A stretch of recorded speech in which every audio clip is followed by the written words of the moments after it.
আসসালামু আলাইকুম ওয়া রাহমাতুল্লাহি ওয়া বারাকাতুহু। নাহমাদু ওয়া নুসাল্লি আলা রাসূলিল কারীম। আম্মা বাদ। সম্মানীয় উপস্থিতি, উলামায়ে কেরাম, সুদক্ষ বিচারক মণ্ডলী এবং বাংলার বিভিন্ন প্রান্ত থেকে আসা আগত আমার দ্বীনি ভাতৃবৃন্দ, সকলকে সালাম ও শুভেচ্ছা জানাই। আজকে এই মহতী প্রোগ্রামে আমার বক্তব্যের বিষয় হলো ইসলামী সভ্যতা ও সংস্কৃতি। প্রিয় শ্রোতা মণ্ডলী, ইসলাম ধর্ম সর্বকালের সর্বশ্রেষ্ঠ এক ধর্ম, যার মাঝে রয়েছে বিশ্ব মানবতার জন্য এক পূর্ণ ও সত্য জীবন ব্যবস্থা। ইসলামী সভ্যতা সম্পর্কে জানতে ও বুঝতে হলে আমাদেরকে জানতে হবে তথাকথিত সভ্যতাকে। সভ্যতায় আখ্যায়িত করার ক্ষেত্রে কয়েকটি বিষয় বিবেচনায় আনা হয় মৌলিকভাবে। তা হলো জনতার অধিকার, নিরাপত্তা সুনিশ্চিত হওয়া, দারিদ্রতার মুক্ত হওয়া, সন্ত্রাস ও দুর্নীতি দমনে দেশ ও জাতির সহায়তার দৃষ্টি একবদ্ধ থাকা। সবচেয়ে গুরুত্বপূর্ণ হচ্ছে নীতি ও নৈতিকতার অবক্ষয় না ঘটা ও একে অপরের প্রতি সহমর্মী হওয়া। উল্লেখিত পয়েন্টগুলো আলোকে পর্যালোচনা করলে জানা যায় যে প্রাচীন ইতিহাসের সেই গ্রিক সভ্যতা থেকে নিয়ে আজকের এই তথাকথিত পশ্চিম সভ্যতা পর্যন্ত কোনো সভ্যতাকে মানদণ্ডে উন্নীত করা সম্ভব নয়।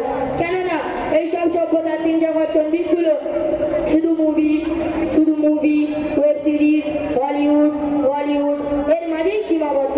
সম্মানিত শ্রোতাবর্গ, বাস্তবিকভাবে এই সভ্যতার পরতে মিশে আছে অন্যায়, অবিচার, হিংসা, বিদ্বেষ, অশ্লীলতা, নগ্নতার অবক্ষয় ও নিরাপত্তার ঝুঁকি। তাই তো আমরা এই পশ্চিম সভ্যতার সভ্যতিত দেশগুলির দিকে তাকালে দেখতে পাই 95% যুবক যুবতী মাদকে আসক্ত।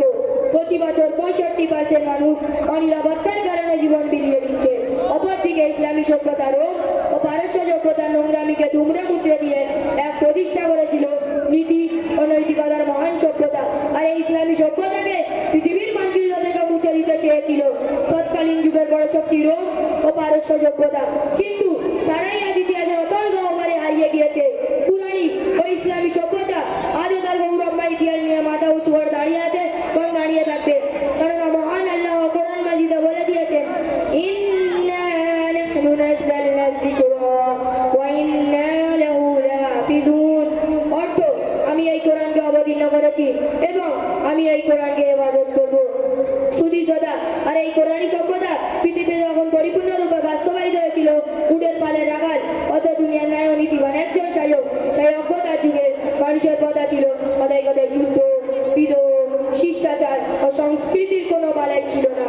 কিন্তু ইসলাম আসার পরে বদলে যাওয়া সভ্যতার মানচিত্র তৈরি করে সভ্যতা বরণের মানুষ।